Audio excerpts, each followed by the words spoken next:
ओम शांति। अदिति मुझे करेगा 11/4/2023 मिठा मिठा बाप का सुनता मीठे मीठे बार जीते जी मर्जी वठो असा अशरीरी आत्मा आयो उयो ही पेरो पाठ सुठी तरह सा रोज पक्को कंदा रहो।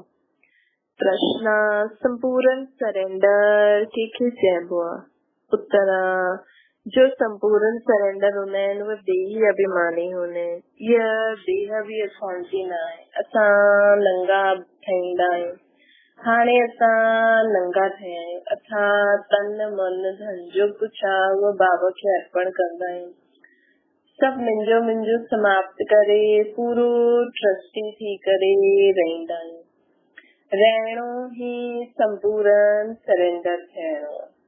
बाबा चईंदा आहिनि ॿार मुंहिंजो ठही करे सभिनि सां ममत्व मिटाए ॾियो। धंधो दोरी करो, संभालो, माँ बाप जी पालना जो कर्जो उतारो, परंतु बाप जी श्रीमत ते ट्रस्टी थी करे रहो। गीता दर ते आया आहियूं कसम वठी करे। ओम शांति। ॿारनि गीत ॿुधियो जरूर। गीत में रहस्य भरल आहे। जो बाप भी इन्हनि जो अर्थ सम्झाइनि था। इनखे चइबो आहे जीते जी मरी करे बाप जो ठहिण। बाप जे ठहिण खां पोइ टीचर व गुरु कंदा आहियूं। इहे बि न सभी लौकिक गुरु कंदा आहिनि, मेजोरिटी गुरु कंदा आहिनि। क्रिश्चन माण्हू बि जॾहिं ॿार पैदा थींदो आहे त क्रिश्चनाइज़ कराईंदा आहिनि, गुरु जी गोद में वञी करे ॾींदा आहिनि। पोइ पादरी हुजे या कोई बि हुजे, पादरी त क्राइस्ट न थियो न। चईंदा आहिनि उन्हनि जे नाम ते असां क्रिश्चन ठहिया आहियूं। हाणे तव्हां ॿार ॼाणदा आहियो पहिरियों त असां बाप जा ठहिया आहियूं। पंहिंजो तन मन धन जो कुझु आहे बाबा खे अर्पण कंदा आहियूं। जीते जी मरदा आहियूं, अर्थात असां आत्मा आहियूं, हुनजा ठहींदा आहियूं। ये बुद्धि में रहणो खपे। जो भी मुंहिंजो वस्तु आहे, मुंहिंजो शरीर, मुंहिंजो धन दौलत संबंधी आदि जो कुझु आहे उहो भुलिजबो आहे। मरण खां पोइ सभु भुलिजी वेंदो आहे न। केतिरी वॾी मंजिल आहे न। असां अशरीरी आत्मा आहियूं, इहे पक्को करणो आहे। हीअं न की तव्हां शरीर छॾे ऐं मरी वेंदा आहियो न। आत्मा कंप्लीट प्योर थोड़ी ठही आहे। ईअं न की असां शरीर छॾे करे ऐं मरी पईंदा आहियूं। न, आत्मा कंप्लीट प्योर थोड़ी ठही आहे। भले बाप जो ठहिया आहियूं, परंतु बाबा चईंदा आहिनि तव्हांजी आत्मा अपवित्र। आत्मा जा पंख टुटल आहिनि। हाणे आत्मा उड़ी न सघंदी आहे। तमो प्रधान थियण जे कारण हिकु बि आत्मा वापसि वञी न सघी। माया हिकदमि पंख तोड़े ॾींदी आहे। बाबा सम्झाए थी आत्मा आहे फ्लाइंग स्क्वाड, सभिनि खां तिखी हूंदी आहे न। सभिनि खां तिखी चीज कोई हूंदी न आहे हिन खां, आत्मा सां कोई पहुची, आत्मा सां तिखो कोई आहे न। पिछाड़ी में मच्छरनि सां दृश्य सभी आत्मायूं भॼिजी काथे वेंदियूं, ॾाढो परे परे, सूर्य चांद खां बि परे। हुतां खां पोइ लौटणो न आहे। हुतां उन्हनि खे रॉकेट आदि, उहो त रॉकेट आदि त वञी करे पोइ लौटी बि ईंदा आहिनि। सूर्य ताईं त कोई पहुची न सघे। तव्हांखे उन्हनि खां ॾाढो दूर वञिणो आहे। सूक्ष्म वतन सां बि मथे मूल वतन में वञिणो आहे। झटि हली वेंदा आहियूं न। आत्मा खे पंख मिली वेंदा आहिनि न। हिसाब किताब चुकतू करे आत्मा पवित्र ठही वेंदी आहे। इहे क़यामत जे समय जी महिमा ॾाढी तिखी आहे। सभु आत्माउनि खे हिसाब किताब चुकतू करे वञिणो आहे। हाणे त सभी आत्मायूं मेरियूं पाप आत्मायूं थी वियूं आहिनि। हिते ई पुनर्जन्म वठणो पवंदो आहे न। हिते ई पुनर्जन्म वठदी रहंदी आहिनि। तव्हां ॼाणदा इहो बेहद जो ड्रामो आहे न। सभु एक्टर्स खे पार्ट वॼाइण हुतां खां हिते जरूर अचणो। सभिनि जी आत्मायूं स्टेज ते अचणियूं आहिनि। सभु विनाश जो समय, जॾहिं विनाश जो समय हूंदो आहे त सभु हिते अची वेंदा आहिनि। हुते रही करे छा कंदियूं? एक्टर्स बिगर पार्ट वॼाइण। एक्टर्स बिगर पार्ट वॼाइण घर में थोड़ी वेही रहंदियूं, नाटक में त जरूर अचणो पवंदो न।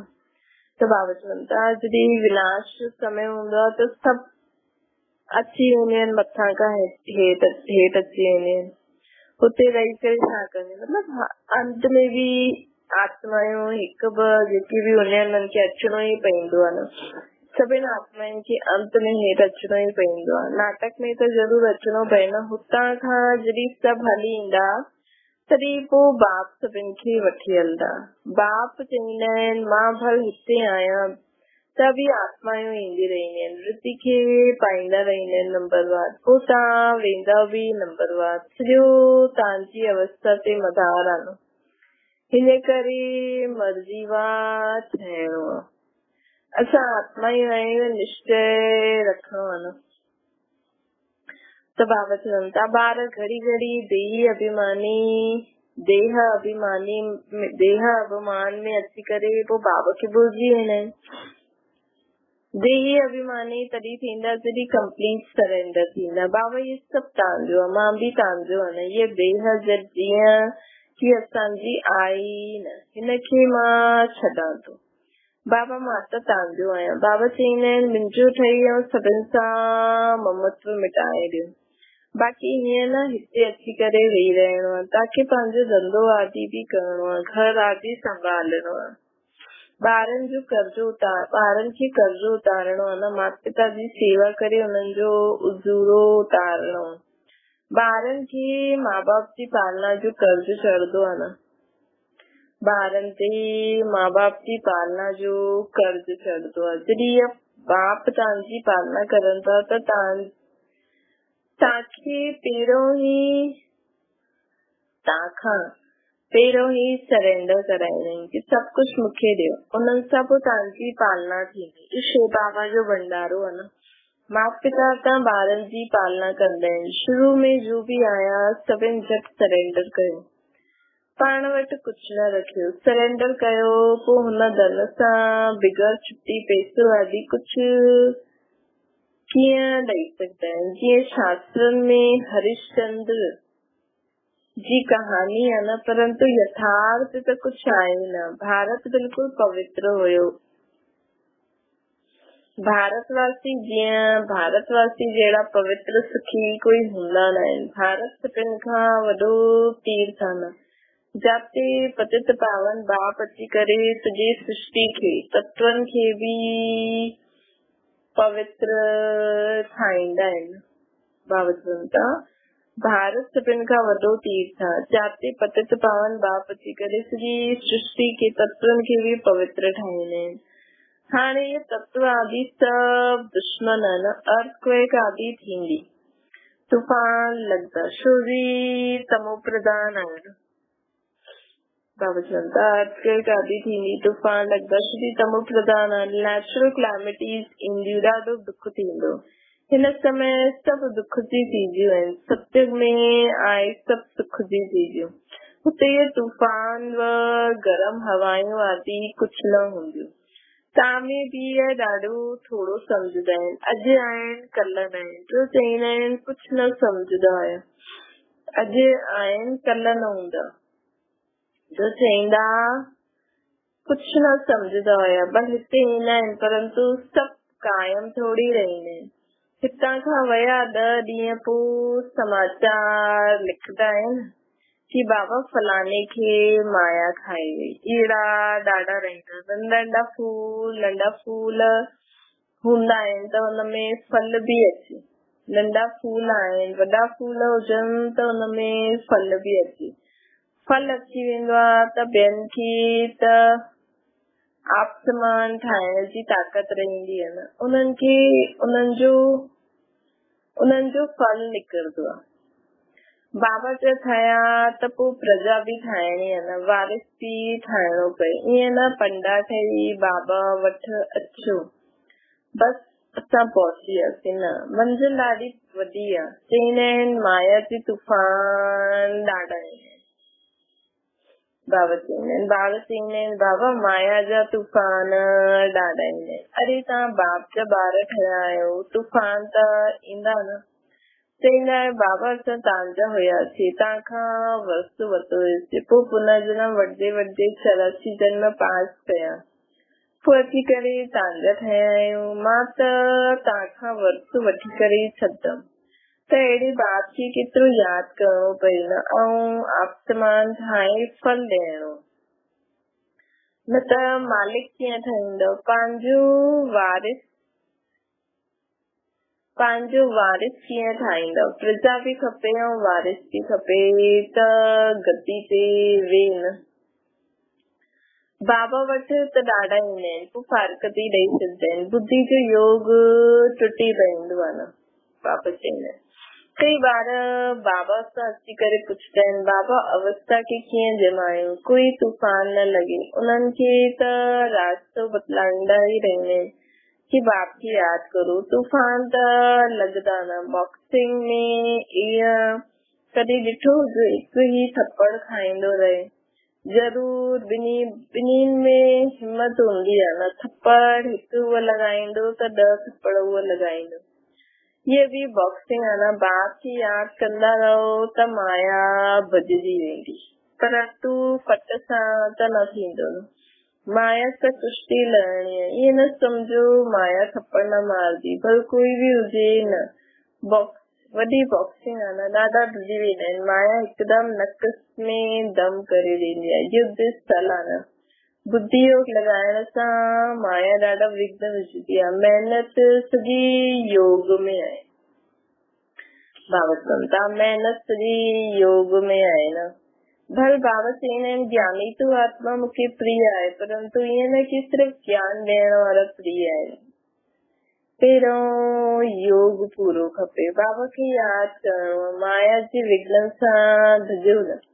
विश्व जो मालिक ठहींदा आहिनि। 16,108 जी ॾाढी वॾी माला आहे, अंत में अची करे पूरी थींदी। त्रेता अंत ताईं एतिरा प्रिंस प्रिंसेस थींदा आहिनि। कुछ त निशानी आहे न। 8 जी बि निशानी आहे, 108 जी बि निशानी आहे। इहो बिल्कुलु राइट आहे। त्रेता अंत ताईं एतिरा 16,108 प्रिंस प्रिंसेस हूंदा आहिनि। शुरू में त न हूंदा न, पहिरियों थोड़ा हूंदा, पोइ वृद्धि पाईंदा वेंदा। उहा सभु ठाहींदा हिते ई आहिनि। चांस हाणे ॾाढो सुठो आहे, परंतु महिनत ॾाढी आहे। गीत बि चईंदा आहियूं न, कॾहिं न छॾंदासीं, मरी वेंदासीं। बाबा पोइ चईंदा आहिनि इहे सभु तव्हां ॿारनि जे लाइ आहे। ॿार चईंदा आहिनि असांजो सभु कुझु तव्हांजो ई आहे बाबा। चईंदा आहिनि कि सभु कुझु भॻवान ई ॾिनो अथई। हाणे बाप चईंदा आहिनि इहे त सभु ख़तम थियण वारो, विनाश त थींदो ई न। तव्हां वटि छा आहे? इहे शरीर बि ख़तम थी वेंदो। हाणे मां पोइ तव्हांखे बदिली करे ॾींदो, सिर्फ़ एक्सचेंज कंदो आहे न। बाबा सिर्फ़ एक्सचेंज कंदा आहिनि। त बाप चईंदा आहिनि ॿार अशरीरी ठहो, असांखे यादि करो, सभी सरेंडर करो। बाप चईंदा आहिनि हिन सभिनी शास्त्र आदि खे हिन सभी शास्त्र आदि जो तव्हांखे मां सार तो सम्झायां, जो शास्त्र आदि पढ़ियल हूंदा उहो सम्झदा। बाबा चईंदा आहिनि मां ब्रह्मा मुख द्वारा तव्हांखे सम्झायां थो। मां कल्प पहिरियों बि तव्हांखे राजयोग सिखाए करे राजा महाराजा महारानी ठातो हुयो न, पोइ हाणे वरी ठाहियां थो। कॾहिं बि मनुष्य खे गीता न ॿुधाईंदा आहिनि। राजयोग सिखलाए राजा रानी ठाहे न सघे, पोइ गीता ॿुधण सां छा फ़ाइदो? बाप त चईंदा आहिनि मां ख़ुदि कल्प अची करे तव्हांखे स्वर्ग जो मालिक ठाहींदो। असांजा ठहींदव त वारिस ठहींदव, त जेतिरो तव्हां योग में रहंदव ओतिरो शुद्ध ठहींदा वेंदव। बाबा इहो सभु तव्हांजो आहे, त ट्रस्टी आहियो न। तव्हांजे हुकुम बग़ैर असां कुझु करे न सघूं। शरीर निर्वाह कीअं करणो आहे उहा बि मत वठणी आहे न। अक्सर करे गरीब ई पूरो पोता मेल ॾींदा आहिनि। साहूकार ॾेई न सघनि, सरेंडर थी न सघनि। कोई वीरलो निकिरंदो आहे जीअं की जनक जो नाम आहे। ॿार आहिनि, जॉइंट प्रॉपर्टी आहे, त अलॻि कीअं थिए? साहूकार माण्हू प्रॉपर्टी कढनि, साहूकार माण्हू कीअं प्रॉपर्टी कढनि जॉइंट में हूंदा त सर जो सरेंडर थियनि, जिन करे साहूकार ॾाढा घटि सरेंडर थी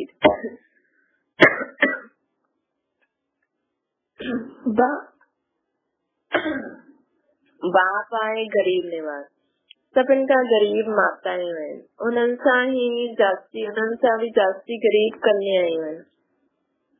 कन्याउनि खे कॾहिं वरसे जो नशो न हूंदो आहे, ॿार त बाप जी जागीर जो नशो हूंदो रहंदो न, त उहे सभु छॾनि पोइ वैकुंठ जो वरसो वठनि। दान हमेशह गरीबनि खे ई कबो आहे। भारत आहे सभिनि खां गरीब, अमेरिका ॾाढो साहूकार आहे, उन्हनि खे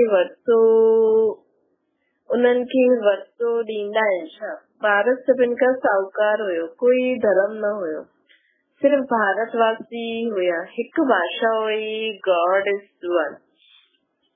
मां 1 sovereignty, 1 religion, 1 language स्थापन कंदो आहे, 1 almighty government स्थापन कंदो आहे। 1 सां पोइ 2 3 थींदा वेंदा आहिनि, पोइ केतिरा धर्म आहिनि, पोइ ज़रूर 1 धर्म थियणो खपे न। 5000 बाबा चवनि था 5000 वर्ष जी ॻाल्हि आहे न, मनुष्य संत आहिनि, फलानो मरियो स्वर्गवासी थियो, शायदि मथे हली वियो। बाबा चवनि था माण्हू सोचता शायदि मथे हली वियो। दिलवाड़ा मंदिर में बि स्वर्ग छत ते आहे न, स्वर्ग मथे आहे, त मनुष्य मुंहिंजी वेंदा आहिनि, मुंहिंजा लाइन। वास्तव में स्वर्ग कोई मथे न आहे। तव्हां हाणे ॼाणदा आहियो बाबा वटि वञिणो आहे, पोइ हिते अची करे राज्य कंदासीं। इहे ज्ञान बुद्धि में रहणो खपे, जो कोई खे सम्झाए सघो। कचनि खे त माया कचो खाई वेंदी आहे। बाबा वटि समाचार ईंदा आहिनि, फलाणे हिकु ई अहिड़ो तीर मारे जो बस मां बाबा जो ठही वियमि। शास्त्र में लिखल आहे कि कुमारियुनि द्वारा बाण मारवाई, इनखे ज्ञान बाण चइबो आहे। सिर्फ़ बाप जी यादि ॾियाराइणी आहे, बाक़ी कोई स्थूल बाण जी ॻाल्हि कोन्हे। ॼाणदा कुछ बि न आहिनि, मनुष्य खे जो आयो सो लिखी वेंदा आहिनि। गंदगी त ॾाढी आहे, रिधी सिधी वारा बि ॾाढा आहिनि। सच जॾहिं निकिरंदो आहे त झूठ साम्हूं ईंदो आहे। हाणे तव्हां सम्झंदा आहियो शिव बाबा निराकार या ब्रह्मा साकार, बाक़ी नाभि आदि सां नाभि आदि जी कोई ॻाल्हि न आहे। कूड़ जे कारण सच खे मनुष्य समझी न सघे। अॼुकल्ह कूड़ जवाहरात बि ईअं फर्स्ट क्लास निकिरिया आहिनि जो सच छुपी वेंदो आहे। तव्हां कंहिंखे सच ॿुधाईंदा आहियो त जीअं मृत्यु लॻंदी आहे। अरे मोस्ट बिलवेड बाबा सां तव्हां वस्तु वठणो आहे, उहा पोइ सर्वव्यापी कीअं हूंदो? सर्वव्यापी जो त कोई अर्थ ई न निकिरंदो आहे। गॉड फादर स्वर्ग क्रिएट कंदा आहिनि त स्वर्ग जा मालिक हुजणा खपो न, पोइ एतिरा कंगाल छो ठहिया आहिनि? असां बाप जा ठहिया आहियूं त स्वर्ग जा मालिक छो न? नर्क जा मालिक कीअं ठहिया आहिनि? गॉड त रचयिता आहे न नई दुनिया जो, ईअं न कि पुराणी दुनिया स्थापन कंदा आहिनि। बाप पुराणो घर थोड़ी ठाहींदा, त ईअं ख़यालात हलणा खपनि। त बाबा चवनि था ईअं ख़यालात हलणा खपनि कि गॉड त रचयिता आहे नई दुनिया जो, ये थोड़ी पुराणी दुनिया स्थापना कंदा। त बाबा चए थो ईअं असांखे ख़यालात हलणा खपनि। अच्छा मीठे सिकिल जे ॿारनि प्रति माता पिता बाप दादा जो यादि प्यार ऐं गुड मॉर्निंग। रूहानी बाप जी तो सभिनि रूहानी ॿारनि खे नमस्ते। असांजी बि रूहानी माता पिता बाप दादा खे यादि प्यार गुड मॉर्निंग ऐं नमस्ते। वरदान जे लाइ मुख्य सार माया जे विघ्न सां ढुजणो न आहे, बाप जी यादि सां सभु विघ्न हटाए ॾियणा आहे। बुद्धि ॿियो आहे, बुद्धि सां सभु कुझु सरेंडर करे अशरीरी ठही बाप खे यादि करणो आहे। ज्ञानी तूं आत्मा सां गॾु गॾु योगी बि ज़रूर ठहिणो। वरदान मुंहिंजी पंजी स्मृति सां स्नेह ऐं रहम जी दृष्टि समाप्त करण वारा समर्थ संपन्न जो ॿार बाप खे पहचाने करे दिल सां हिकु बार बि मुंहिंजो बाबा चईंदा आहिनि त रहम जे सागर बाप दादा अहिड़े ॿारनि खे रिटर्न में पदम गुण हुन रूहानी प्यार सां ॾिसंदा आहिनि। रहम ऐं स्नेह जी दृष्टि उन्हनि खे सदा अॻियां वधाईंदी रहंदी आहे। इहो ई रूहानी मुंहिंजोपन जी स्मृति अहिड़े ॿारनि जे लाइ समृद्धि बणण जी आशीर्वाद ठही वेंदी आहे। यही रूहानी मुंहिंजेपन जी स्मृति की मुंहिंजो बाबा आहे। यही रूहानी मुंहिंजेपन जी स्मृति अहिड़े ॿारनि जे लाइ समृद्धि भरण जी आशीर्वाद थी वेंदो। बाप दादा खे मुख सां आशीर्वाद ॾियण जी आवश्यकता न पवंदी आहे, लेकिन सूक्ष्म स्नेह जे संकल्प सां हर ॿार जी पालना थींदी रहंदी आहे। सूक्ष्म स्नेह जे संकल्प सां हर ॿार जी पालना थींदी रहंदी आहे। लोगन जो बाप जे प्यारा आहिनि उन्हनि खे अन्य कहिड़े व्यक्ति वैभव सां प्यार न थी सघंदो आहे। जो बाप जा प्यारा आहिनि उन्हनि खे अन्य व्यक्ति या वैभव सां प्यार न थी सघंदो आहे। अच्छा, ओम शांति।